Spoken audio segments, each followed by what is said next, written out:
할렐루야. 오늘도 함께 예배하는 우리 모든 가족들, 어디서든지 예배하든지, 특별히 오늘 반석기도원 우리 이덕만 집사님, 박미순 집사님, 이상인 전도사님 생각이 나네요. 우리 유튜브 영상 틀어놓고 예배 드릴 텐데, 그곳에도 하나님의 은혜와 능력과 평강이 넘치기를 주님의 이름으로 축원합니다. 저도 어느덧 목회자로서 교회를 섬기고 설교한 지 한 35년이 지났습니다. 짧지 않은 기간 동안에 목회를 했고 설교를 했고 많은 사람들을 만나 신앙을 지도했습니다. 그리고 여기까지 왔는데, 그런데 지난 1년 코로나 태풍을 만났고,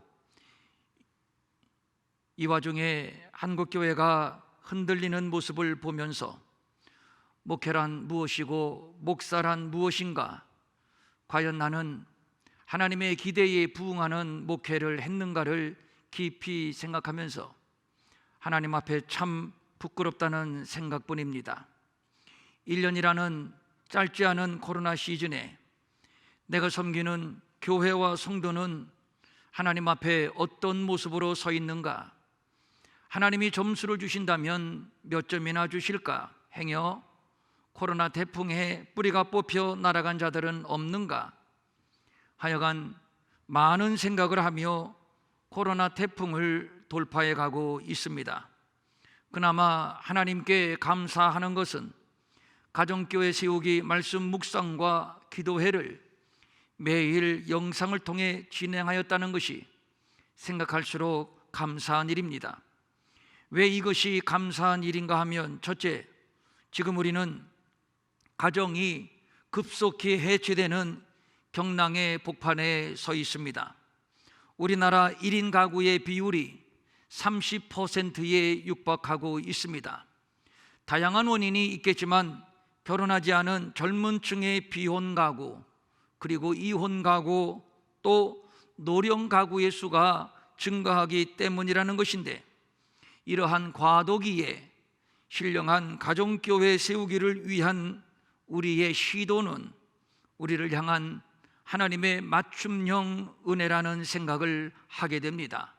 두 번째로, 요한계시록을 묵상하면서 우리가 깨닫게 되는 것은 예수님의 재림이 매우 가까웠다는 것이고, 그렇다면 앞으로 우리의 신앙의 패턴도 확연히 달라지게 될 겁니다. 지금까지는 편안하게 목사가 밥상을 차려주고 밥을 떠서 먹여주는 의존적 신앙생활을 했다면, 앞으로는 본인 스스로 은혜를 공급받고 예배를 드려야 하는 자율적인 신앙의 패턴으로 바뀌게 될 겁니다. 가정교회의 중요성을 인식하는 때입니다. 이런 때에 우리는 가정교회의 기초를 세우게 되었다는 점에서 대단히 고무적이라 하겠습니다. 세 번째로, 예수님은 말씀하셨습니다. 인자가 올 때에 세상에서 믿음을 보겠느냐? 예수님의 재림과 세상의 종말이 가까웠다고 믿는다면 우리가 급하게 해야 할 일은 믿음을 점검하는 일입니다. 왜냐하면 예수님이 오시면 무엇보다도 우리의 믿음을 평가할 것이기 때문입니다. 그런 의미에서 코로나19는 믿음을 자가 점검할 수 있는 진단 키트라고 할 수 있는데, 지난 1년은 우리 스스로 믿음을 진단하고 점검하는 기회였다는 점에서 감사하게 되는 것이죠. 앞으로의 상황이 어떻게 변할지 아무도 모릅니다. 물에 빠져 살려달라고 부르짖는 베드로의 손을 잡으시면서 예수님이 하신 말씀을 기억합니다. 믿음이 작은 자여 왜 의심하였느냐? 중요한 것은 광풍도 아니고 파도도 아니고 믿음입니다. 코로나가 문제가 아니라 믿음의 문제요, 경제가 문제가 아니라 믿음의 문제입니다. 우리가 매일 말씀을 묵상하고 기도하는 것은 결국 믿음을 훈련하는 것이라는 점에서 참으로 의미가 있고 복된 일이라고 생각이 됩니다. 기독교 신앙의 본질은 믿음입니다. 믿음으로 시작해서 믿음으로 살다가 믿음 하나 가지고 주 앞에 서는 것인데, 그런데 막상 믿음이 무엇인가를 묻는다면 명확하게 대답하지 못하는 경우가 참으로 많습니다. 가끔 한국교회 성도들이 우왕좌왕 흔들리는 것도 역시 믿음의 문제인데, 그동안 우리는 믿음 하면서도 믿음이 무엇인지 잘 몰랐다는 얘기요, 또 믿음을 오해했다는 얘기입니다. 오늘 이 문제를 함께 살피며 은혜를 나누려고 하는 것입니다. 성경은 분명히 나더러 주여 주여 하는 자가 천국에 들어갈 것이 아니요 다만 하늘에 계신 내 아버지의 뜻대로 행하는 자라야 들어갈 것이라고 말씀하셨습니다. 주의 이름으로 선지자 노릇을 하며 주의 이름으로 귀신을 쫓아내며 많은 권능을 행하기는 했지만 예수님의 평가는 나는 너를 알지 못한다는 것이고 불법자라는 것입니다. 아주 냉혹한 평가입니다. 예수님이 보실 때 그것은 믿음이 아니었습니다. 종교 행위였습니다. 알고 보니 저들은 종교의 탈을 쓴 불법자였던 것입니다. 그날에 많은 사람들이 나더러 주여 주여 하되, 여기에서 말하는 그날은 종말의 날, 심판의 날을 말하는 것인데, 그날에 하나님이 평가하시는 것은 종교 행위가 아니라 믿음을 평가하실 것이요 그 믿음의 진가는 행함에 있다는 것입니다. 너희는 나를 불러 주여 주여 하면서도 어찌하여 내가 말하는 것을 행하지 아니하느냐? 우리의 믿음을 평가하는 자는 내가 아닙니다. 목사도 아니고 그 누구도 아닙니다. 우리의 믿음은 오직 주님만 평가하실 겁니다. 그래서 우리의 믿음의 기준이 우리 주님이어야 하는 것이지요. 우리는 스스로 자신에게 후한 평가를 내려서는 안 됩니다. 누구를 의식하는 위선이어서도 안 됩니다. 이것은 매우 중요하면서도 두려운 말씀이기도 합니다. 주의 이름으로 선지자 노릇을 하고 귀신을 쫓아내고 많은 권능을 행할 정도라면 상당한 직분을 가졌을 수 있고 상당히 기도를 많이 한 사람일 수도 있고 또 은사 체험도 많이 한 사람일 수 있습니다. 그런데 성경은 그것이 믿음이 아니요 그것이 평가의 기준이 아니라고 말합니다. 우리는 지금까지 그것이 믿음인 줄 알았습니다. 교회에 정기적으로 출석을 하고 예배를 열심히 드리고 11조를 드리고 착한 일 어느 정도 하면 거듭난 그리스도인 A급 성도라고 생각을 합니다. 그러나 전혀 그것이 아닙니다. 그때에 내가 그들에게 밝히 말하되 내가 너희를 도무지 알지 못하니 불법을 행한 자들아 내게서 떠나가라 하리라. 이 말씀을 공동번역 성경을 소개하면 이렇습니다. 나는 너희를 모른다. 악한 일을 행하는 자들아 내게서 썩 물러나라. 단호한 법률적인 선언입니다. 다시 질문을 던집니다. 믿음이란 과연 무엇인가요? 이 물음에 정확히 대답을 할 수 있어야 합니다. 한국교회는 믿음의 첫 단추부터 잘못 꿰었습니다. 예수를 삶의 문제를 해결해 주거나 삶의 질을 높여주는 해결사 내지는 만병통치로 인식해 왔다는 것입니다. 저는 처음 목회 전선에 나왔을 때 하나님이 제게 하신 말씀을 평생 잊지 못합니다. 너는 어떤 목사가 될래? 너는 어떤 교회를 목회하기를 원하니? 내가 십자가에서 피를 흘리고 살점을 뜯어내어 살린 내 백성들을 너희에게 보내주면 너희들이 도로 다 죽이고 도로 다 흩어버린다. 주님이 단식하며 하신 말씀, 제 평생 잊혀지지를 않습니다. 예수님은 서기관 바리새인들에게 이렇게 책망을 하셨습니다. 저들은 요즘 말로 말하면 교회를 섬기는 목회자 또는 일꾼들이라고 할 수 있습니다. 너희는 교인 한 사람을 얻기 위하여 바다와 육지를 두루 다니다가 생기면 너희보다 배나 더 지옥 자식이 되게 하는도다. 이 말씀이 코로나 터널을 지나면서 두렵고 무서운 책임감으로 밀려옵니다. 교인을 등록시키고 교인 수가 많아지고 헌금이 많아지는 것과 별개로 그들이 과연 거듭났는가? 누구든지 나와 함께 복음을 위하여 자기 목숨을 잃으면 구원을 얻으리라. 이 말씀대로 그리스도를 위하여 목숨까지 버릴 제자로 양육을 하는가 또는 양육을 받는가, 이것이 중요합니다. 그동안 한국교회는 예수로 인해서 받는 복만 강조해 왔지 예수를 믿기 때문에 버리고 포기하는 것에 대해서는 별로 강조하지를 않았습니다. 그래서 한국교회의 체질이 매우 허약한 체질이 되어버리고 말았고, 그래서 뿌리채 흔들리는 모습을 우리가 지켜보고 있습니다. 어떤 사람이 예수께 달려와서 꿇어앉아 묻습니다. 다른 복음서는 이 사람의 신분을 청년이라고 밝혀주고 있습니다. 선한 선생님, 내가 무엇을 하여야 영생을 얻겠습니까? 달려와서 무릎을 꿇었다는 것으로 봐서 그는 영생에 관심이 있는 자였습니다.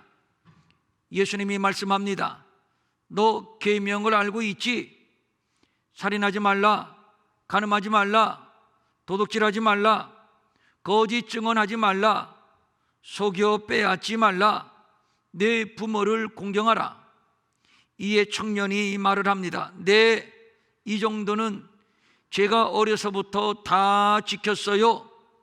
이것은 진심일 겁니다. 그런데 같은 내용을 기록하고 있는 마태복음을 보면 이 말이 추가되어 있습니다. 아직도 무엇이 부족한가요? 내가 율법을 어려서부터 다 지켰는데 구원받기 위하여 아직도 무엇이 부족한가요? 아주 의기양양하고 자신만만했음을 알 수가 있습니다. 여기에서 청년이 가지고 있는 두 가지 구원에 관한 오해를 유추하게 되는데, 내가 무엇을 하여야, 그러니까 구원의 공로가 자신에게 있음을 말하는 것이요, 또 구원이 율법적인 행위로 얻을 수 있다고 생각을 하고 있다는 겁니다.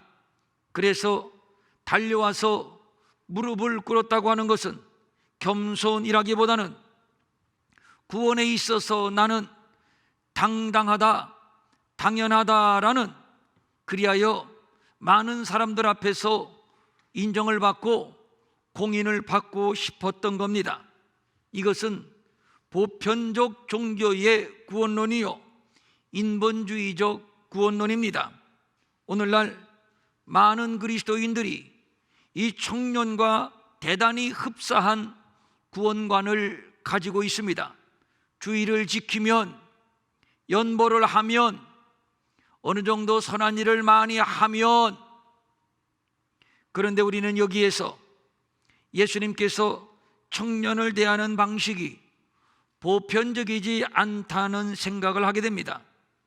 예수님이 보실 때 청년이 대단히 율법적이라는 사실을 모를 리 없음에도 율법을 거론하고 계신데, 그런데 전반부 4개의 계명, 즉 하나님과 관계된 이 수직적인 계명은 아예 거론하지 않고 후반부 6개의 계명, 즉 사람과 사람이 서로 관계되는 수평적인 계명만 거론하고 계십니다. 왜 그러셨을까요? 예수님께서 전반부의 4계명에 대해서 말씀하셨더라도 청년은 네, 그것이라면 어려서부터 다 지켰습니다, 이렇게 당당하게 말을 했을 겁니다. 그래서 자신 있게 예수님께 와서 구원을 확인받고 싶었던 것인데, 그렇다면 왜 예수님은 후반부 6개의 계명만 언급하셨을까요? 이 청년의 신앙의 왜곡을 지적하고 계신 겁니다. 만약에 우상숭배 안 했냐라고 물으셨다면 당당히 안 했다고 대답을 했을 겁니다. 저 안식일을 지켰고요, 하나님의 이름을 망령되게 일컫지 않았어요, 거침없이 대답을 했을 겁니다. 내가 어려서부터 다 지켰나이다 라고 말할 정도로 그는 어려서부터 철저하게 종교적이었고 철저하게 율법적이었음을 알 수가 있습니다. 예수님은 지금 이 청년의 믿음의 오류를 지적하고 계신 겁니다. 내가 무엇을 하여야 내가 어려서부터 다 지켰나이다. 이 청년은 지금 내 공로, 내 의를 말하고 있습니다. 기독교는 철저하게 내 공로, 내 의를 말하지 않습니다. 내 공로나 내 의를 말하는 순간 그것은 기독교 신앙이 아닙니다. 우리가 아직 죄인 되었을 때에 그리스도께서 우리를 위하여 죽으심으로 하나님께서 우리에게 대한 자기의 사랑을 확증하셨느니라. 우리 기독교 신앙은 여기가 출발점입니다. 육상 경기를 해도 출발선상에서 출발을 해야 됩니다. 1mm라도 이 출발 스타트 라인을 밟으면 안 됩니다. 안 됩니다. 모든 운동 경기가 다 마찬가지입니다. 심판의 휘슬이 울려야 경기가 시작되는 겁니다. 시작이 없는 경기는 없습니다. 우리가 시작이 없는 믿음을 말한다면 그것은 반칙입니다. 처음부터 잘못된 것입니다. 아무리 1등을 달려도 소용이 없습니다.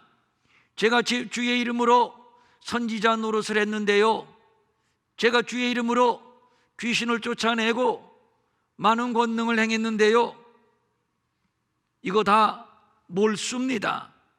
내가 어려서부터 다 지켰나이다. 어려서부터가 언제를 말하는 건가요? 10살입니까? 아니면 5살입니까? 아니면 1살입니까? 다윗의 고백, 내가 죄악 중에서 출생하였으며 어머니가 죄 중에서 나를 잉태하였나이다.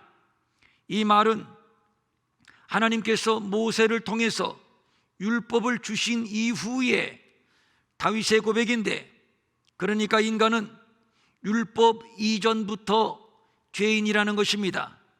그래서 본질상 진노의 자식이라고 하는 것이지요. 그런데 지금 청년은 자신이 죄인 되었음을 고백하지 않는 출발이 없는 믿음을 말하고 있는 겁니다. 어려서부터 율법을 다 지켰다고요? 그것은 반칙입니다. 당연히 몰수입니다. 절대로 내가 무엇을 해서 구원을 얻는 것이 아닙니다. 예수님은 지금 이 청년의 반칙을 지적하심과 동시에 몰수를 선언하고 계신 겁니다. 뿐만 아니라 이 청년은 종교인으로서 굉장히 중요한 요소를 다 갖추었습니다. 굉장히 율법적입니다. 아이러니하게도 종교인이면서 율법적인 사람을 찾는 것, 이거 쉽지 않습니다. 아주 모범적인 종교인이라는 얘기입니다. 거기에다가 이 청년은 돈 많은 부자였습니다. 정리해 봅니다. 굉장히 율법적인 종교인, 그리고 왕성하게 일할 수 있는 젊은 청년, 거기에다가 재정적으로 많은 기여를 할 수 있는 부자입니다. 이런 자는 어느 교회든 대환영입니다. 일반적이라면 축혀 세우고 기립박수로 환영하고 오자마자 아마 중직을 맡길 것입니다. 그동안 한국 교회는 이런 사람을 묻지도 않고 따지지도 않고 우대했습니다. 부끄럽게도 제자 훈련이라는 것이 이런 사람을 양육하는 것이었습니다. 교회를 섬기는 목사로서 정말이지 누워서 침 뱉는 격에 부끄러운 얘기, 숨기고 싶은 얘기지만 우리 모두의 문제요, 살점을 도려내는 각성이 없다면 희망을 찾을 수 없기에 하나님 앞에서 솔직하게 자기 고백을 할 수밖에 없습니다. 그런데 예수님은 아니었습니다. 그의 약점을 찌릅니다. 너는 완벽하다고 자신만만 큰 소리 치지만, 그러나 내가 볼 때 너는 부족한 것이 하나 있어. 너 재산 많지? 그것을 다 팔아서 가난한 자들에게 나누어 주라. 그리하면 하늘에서 보화가 내게 있을 것이야. 그리고 와서 나를 따르라. 그랬더니 청년의 반응입니다.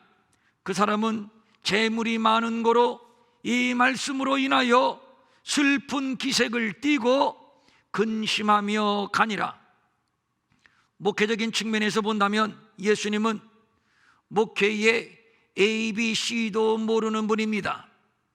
이 정도의 새 가족이 왔다면 무조건 붙들고 봐야 합니다. 무조건 마음을 사고 봐야 합니다. 그런데 예수님은 아니었습니다. 물질이 얼마나 소중한 것인데 물질을 다 팔아서 가난한 자들에게 나누어 주라고 하니 붙어 있을 사람이 어디에 있습니까?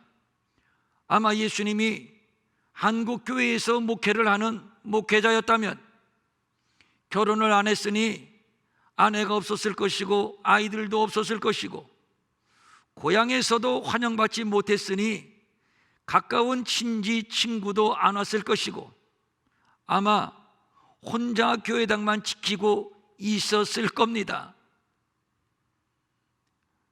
목회의 ABC도 모르는 분, 아마 예수님이 아니겠나 싶은 생각입니다. 목마른 자들아 물러나오라. 돈 없는 자도 오라. 너희는 와서 사 먹되 돈 없이 값 없이 와서 포도주와 젖을 사라. 이렇게 말씀하셨는데 제 발로 걸어온 사람에게 상처를 주어 슬픈 기색을 하고 근심하며 다시 돌아가게 하다니요. 지금 이 청년은 자기의 의만 내세웠지 자신이 죄인이라는 사실을 모르고 있습니다. 어려서부터 계명을 지켰기 때문에 자신은 의인이요, 당연히 나 정도라면 영생을 얻을 수 있을 것이라고 생각을 했습니다. 계명의 결론은 하나님을 사랑하고 이웃을 사랑하는 것입니다. 알고 보니 청년은 계명이 무엇인지도 모르고 계명을 지킨 것입니다. 요즘 말로 바꾸면 예수가 누구인지도 모르고 예수 한 것이고, 믿음이 무엇인지도 모르고 믿음 한 것이고, 구원이 무엇인지도 모르고 구원한 것입니다. 청년은 자신이 정작 죄인인 줄도 모르고 자기의 의만 내세우고 자기의 의만 자랑하고 있습니다. 예수님은 지금 이것을 지적하고 이것을 가르치고 계신 겁니다. 믿음은 내가 죄인이란 사실이 보이는 것부터 출발입니다. 하나님이 보인다면 이웃도 보여야 합니다. 이웃이 안 보이면 하나님도 안 보이는 겁니다. 보인다고요? 그것은 거짓말입니다. 스스로 속는 것입니다. 하늘에서 보화가 내게 있으리라. 정말 하늘에 보화가 쌓여 있는 줄로 믿는가요? 그렇다면 다시 묻습니다. 정말 하늘이 보입니까? 소경을 인도한다는 말이 바로 이것입니다. 길이 어딘 줄도 모르고 천국 가는 길이라고 착각을 하고 있습니다. 자신이 죄인인 줄도 모르고 의인이라고 착각하고 있습니다. 절대 자신이 죄인이라는 사실을 모르는 자는 의인이 될 수 없습니다. 자신이 죄인이라는 사실을 모르는 자는 절대 구원을 얻을 수 없습니다. 그는 천국 가는 길을 애당초 모르는 사람입니다. 주의 이름으로 선지자 노릇을 하고 귀신을 쫓아내고 많은 권능을 행했어도 그는 구원의 길을 모르는 무지한 종교인일 뿐입니다. 청년은 몰라도 한참 몰랐습니다. 예수님은 과감하셨습니다. 아주 대담하셨습니다. 그가 근심하며 돌아갈 수도 있음에도 거침없이 종곡을 찌르셨습니다. 네가 가지고 있는 것을 다 팔아서 가난한 자들에게 나누어 주어라. 이것이 현실적으로 무엇을 의미하는 말입니까? 네가 가난한 자가 되라는 겁니다. 예수를 믿는다는 것은 내가 죄인임이 보이는 것으로부터 출발하는 것이요, 하나님을 사랑하는 것은 곧 이웃을 사랑하는 것이요, 가난한 자들에게 나누어 주라. 그리하면 내가 이 땅에 사는 동안 100배 1000배로 갚아주리라고 말씀하지 않았습니다. 하늘에서 보화가 내게 있으리라. 땅이 보이는 것이 아니라 하늘이 보이게 되는 겁니다. 매우 중요한 얘기입니다. 믿음은 우리의 시선이, 우리의 관심이, 우리의 목적이 나에게로부터 예수님에게로, 그리고 이웃으로, 그리고 땅에 있던 관심이 하늘로 바뀌는 것을 의미하는 겁니다. 예수님, 그래도 어느 정도 사람의 기분을 좀 맞춰주고 좋게 해 주어야지요. 슬프게 하고 떠나가게 하면 어떻게 합니까? 특별히 그는 종교적인 열심이 있고 장래가 촉망되는 젊은이요, 또 거기에다가 돈도 많은 부자인데, 이 청년은 너 참 장하다, 잘했다, 너라면 당연히 구원은 따놓은 당상이지, 이미 너는 하늘에 상급을 쌓아 놓았어. 청년은 예수님에게 이런 말을 기대했을 겁니다. 그러나 믿음은 내가 기대하는 말, 내가 듣고 싶은 말을 듣는 것이 아닙니다. 하나님이 들려주시는 음성을 듣는 것입니다. 책망이면 책망을 듣는 것이고, 쓴소리면 쓴소리를 듣는 것입니다. 그리고 돌이키는 것입니다. 이것이 믿음의 정도입니다. 다시 말합니다. 내가 듣고 싶은 말을 듣는 것이 아니라 성령이 교회들에게 하시는 말씀을 들을지어다. 성령이 나를 향해서, 내 영혼을 향해서 하시는 말씀을 들을지어다.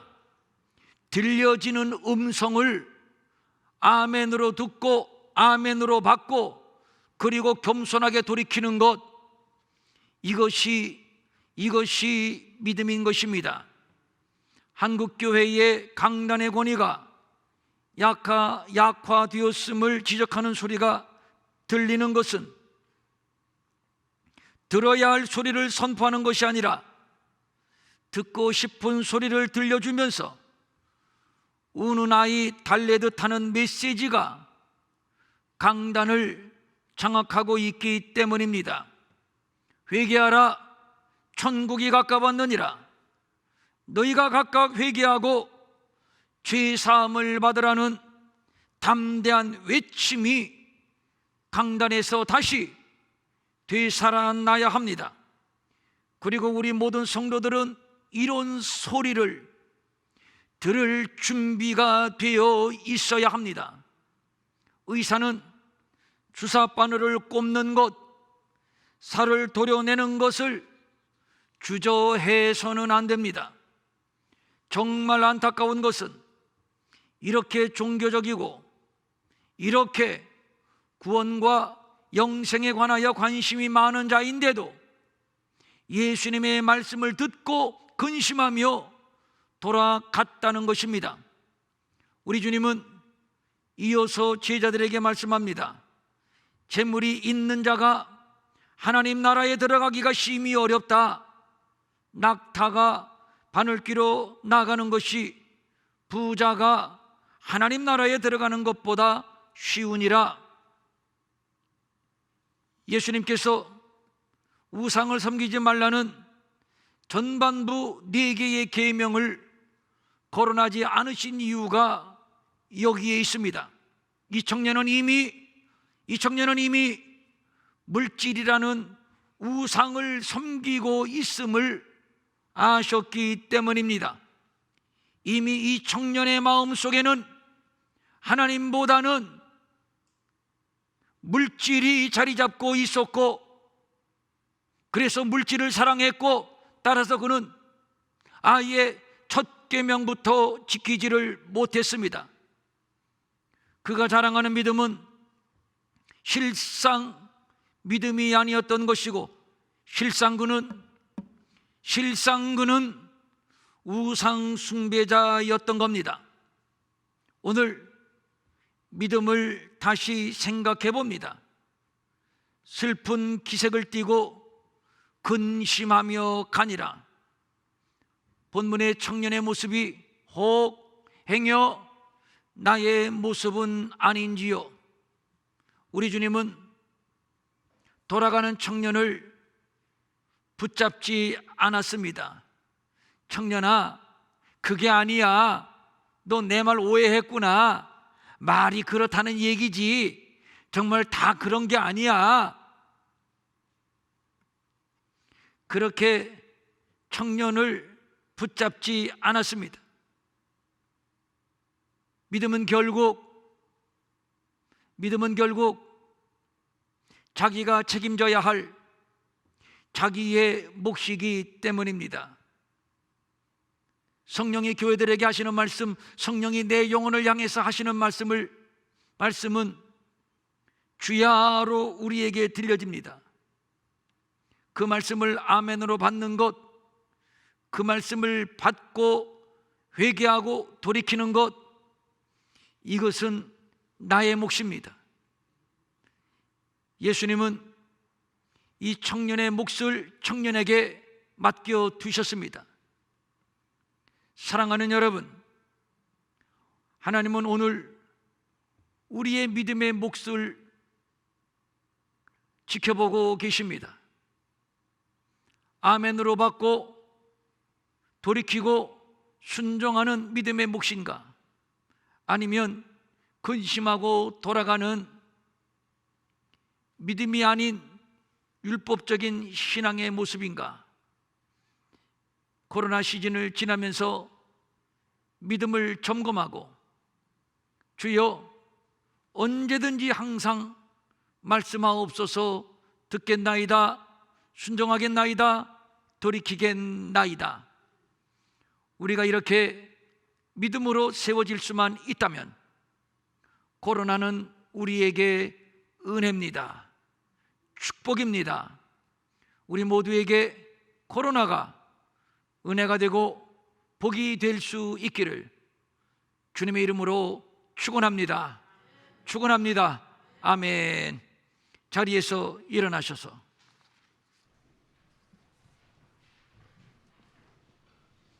다 눈을 감으시고, 가정에서는 식구들끼리 같이 계신 분들은 손을 잡으시고요.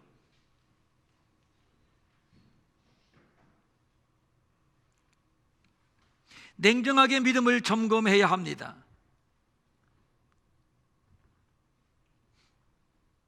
하나님 앞에 내 공로, 내 의는 하나도 없습니다. 그러면 무엇만 있습니까? 나는 죄인입니다.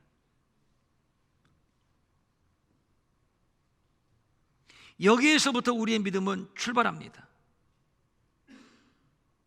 나는 죄인입니다. 이렇게 고백하는 자에게 은혜가 부어집니다. 구원, 사죄의 은혜, 구원의 은혜, 그리스도의 제자가 되는 은혜, 그리고 하나님의 나라를 기업으로 얻는 은혜.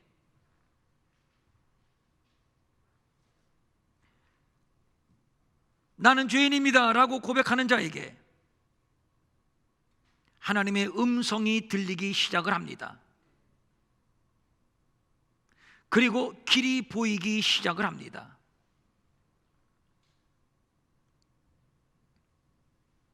그리고 구구절절 들려주시는 하나님의 말씀이 은혜가 됩니다.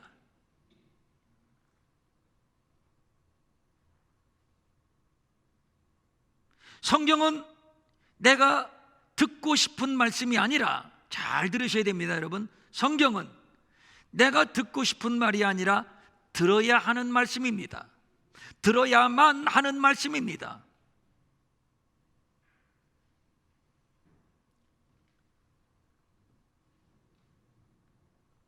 그런데 성경을 골라서 믿는다? 골라서만 아멘한다? 이것은 반칙입니다. 이 신앙은 몰수입니다. 제가 주의 이름으로 귀신을 쫓아냈는데요, 그래도 몰수입니다. 나는 너를 몰라. 자, 십자가 앞에 섰습니다.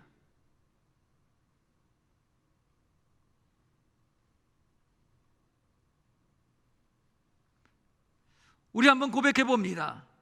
나는 죄인입니다.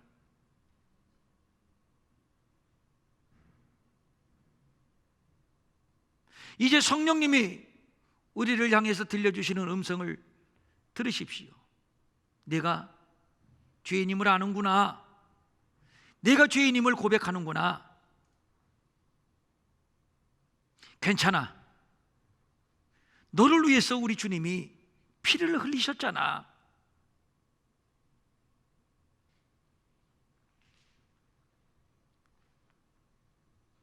예수님께서 세리 삭개오에게 하신 말씀, 이도 아브라함의 자손이로다.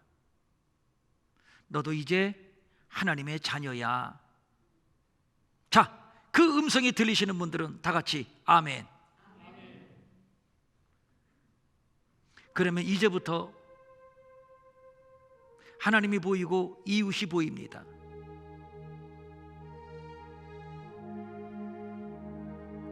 이웃이 보입니다.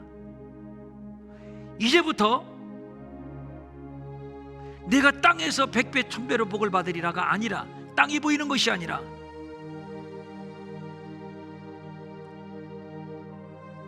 내 보화가 하늘에 있으리라. 하늘이 보입니다.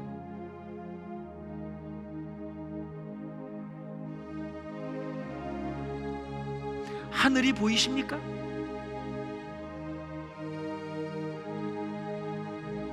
보일 겁니다.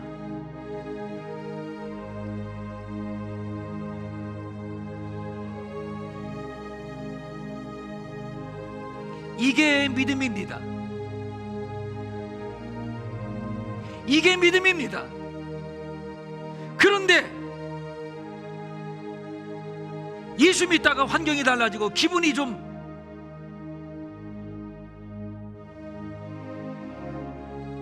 달라진다고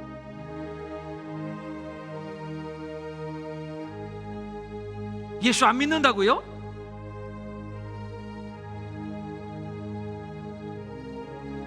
당신은 처음부터 예수를 안 믿은 자입니다.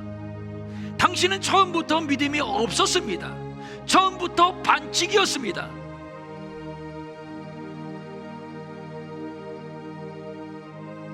이런 자들이 너무도 많습니다.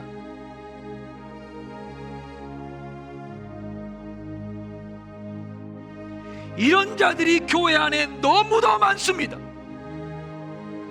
죄송합니다. 목사님들 가운데서도 너무도 많고, 장로님들 가운데서도 너무도 많고,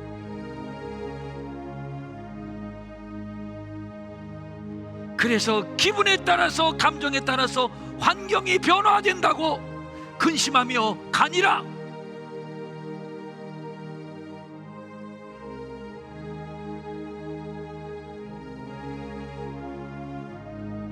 근심하며 갈 수 있나요?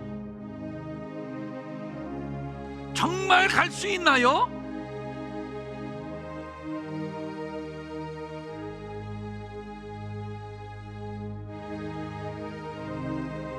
성령님,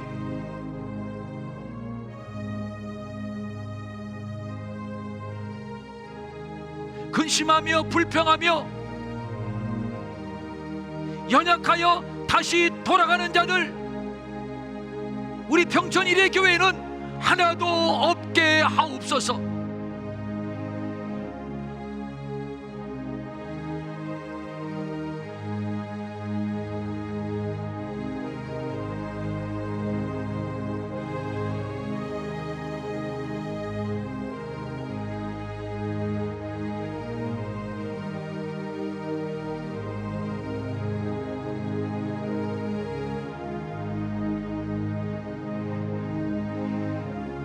어떻게 믿음이 흔들립니까? 흔들리면 안 됩니다. 돌아가서도 안 됩니다. 어려울수록 더 믿음 붙들어야 됩니다.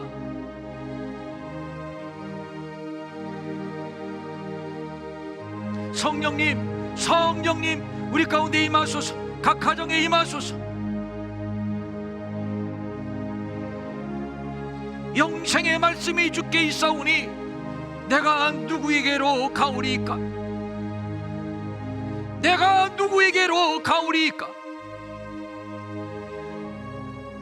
갈 수 없습니다. 나는 이 구원을 포기할 수도 잃어버릴 수도 없습니다. 붙들어 주옵소서. 붙들어 주옵소서. 더 강하게 붙들어 주시옵소서.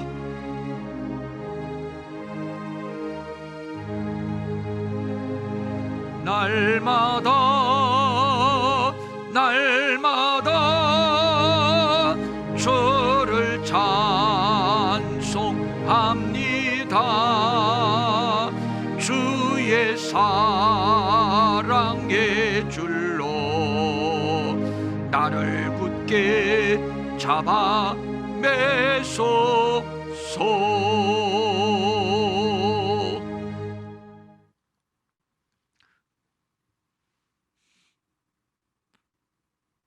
우리 주님이 청년에게 너 재산 많지? 재산을 다 팔아 가난한 자들에게 나눠주라 이렇게 말씀하신 것은, 오늘 제가 성경 시간상 언급을 안 했습니다만 그를 사랑하는 마음이었습니다. 여러분 예배 마치고 한번 찾아보십시오. 그를 사랑하시기 때문에 하신 말씀이었습니다. 사랑하기 때문에 괜찮아 덮어주는 것이 아니라 사랑하기 때문에 그의 약점, 그의 무지를 지적하신 겁니다.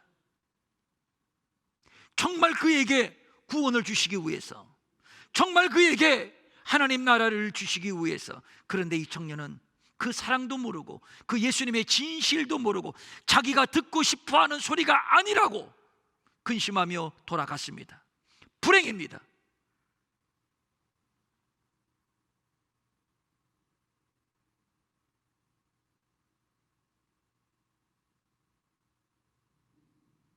회개는 내 생각을 바꾸는 겁니다. 그리스도에게로. 방향을 바꾸는 겁니다. 그리스도에게로.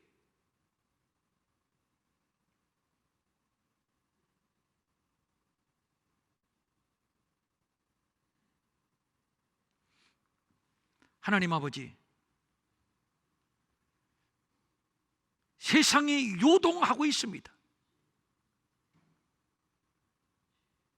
사나운 풍랑이 우리를 덮치려 하고 있습니다. 많은 사람들이 우왕좌왕 흔들리고 있으며 예수를 믿는다는 사람들까지도 근심하며 가니라. 근심하며 믿음을 포기하니라.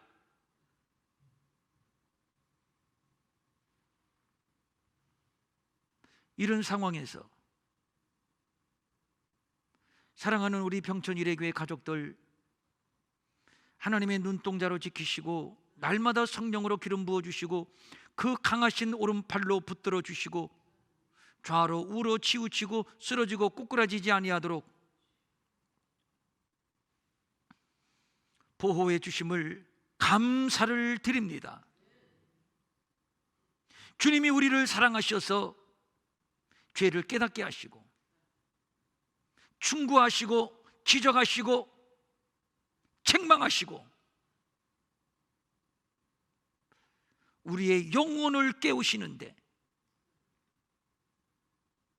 왜 우리가 귀를 막고 있는지요? 왜 내가 듣고 싶은 소리가 아니라고 거부하는지요? 왜 돌아가려 하는지요?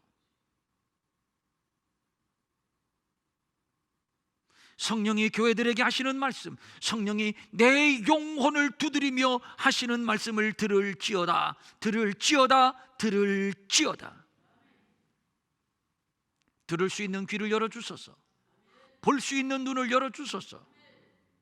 마음의 문을 활짝 열고 그 나라를 내 안에 이루게 하시고, 그리고 이 풍랑을 믿음으로 걸어가게 하옵소서. 걸어가게 하옵소서.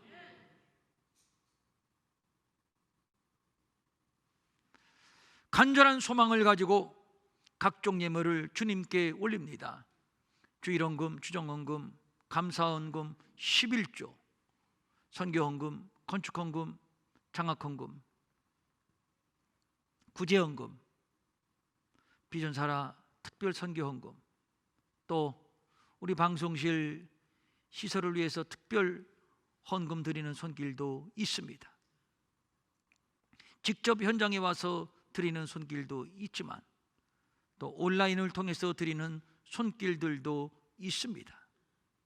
하나님이 드리는 그 손길을 다 아십니다. 그 마음의 소원도 아십니다. 하나님을 향한 그 중심도 아십니다. 이 시간 우리에게 갚아주시되 특별히 믿음이 무엇인지,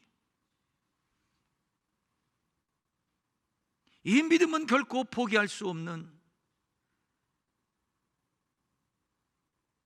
하나님의 은혜로 주신 선물임을 알고 오늘도 믿음으로 싸우게 하시고 믿음으로 걷게 하시고 믿음으로 승리하게 하시고 믿음으로 하나님의 나라를 기업으로 얻게 하옵소서. 가정교회 세우기 또 내일부터 시작을 합니다.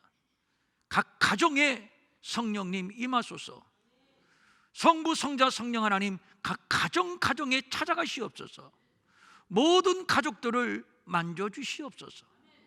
딱딱한 마음 부드럽게, 다친 마음 또 열어주시고 온 가족이 주 안에서 하나가 되고 사랑하고 이렇게 신령한 가정교회가 세워지고 하나님께 영광 올려드리는 복된 가정들이 되게 하여 주시옵소서. 우리 가운데 병든 자 있습니까? 영적으로 힘을 잃었고 정신적인 상처가 해결되지 않았고 육적인 질병이 고침받지 않아서 지금 힘겨워하는 자들이 있습니까? 여러분 한 5초만 침묵하십시오. 그냥 침묵하십시오.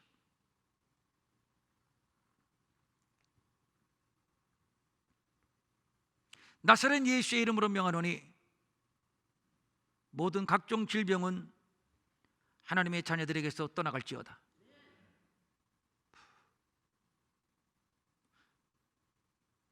평강의 영으로 덮어주시고 질병과 병마도 떠나갈지어다. 자유할지어다. 자유할지어다. 자유할지어다.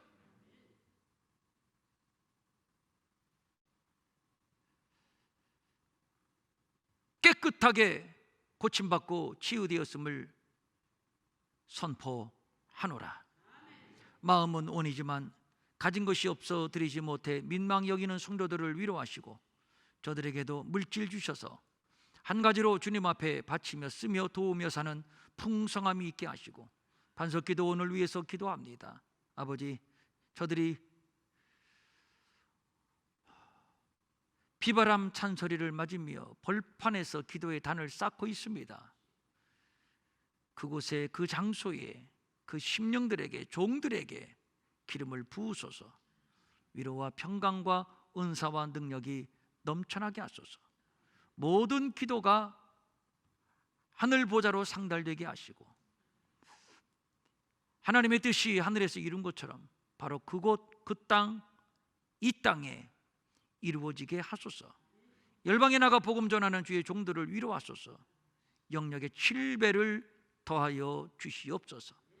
이제는 우리 주 예수 그리스도의 은혜와 하나님 아버지의 무한하신 사랑과 성령님의 감화 감동과 위로와 안위와 능력과 평강이 어디서든 예비하는 사랑하는 모든 가족들 머리 위에 영원히 함께 하옵시기를 간절히 축원하옵나이다.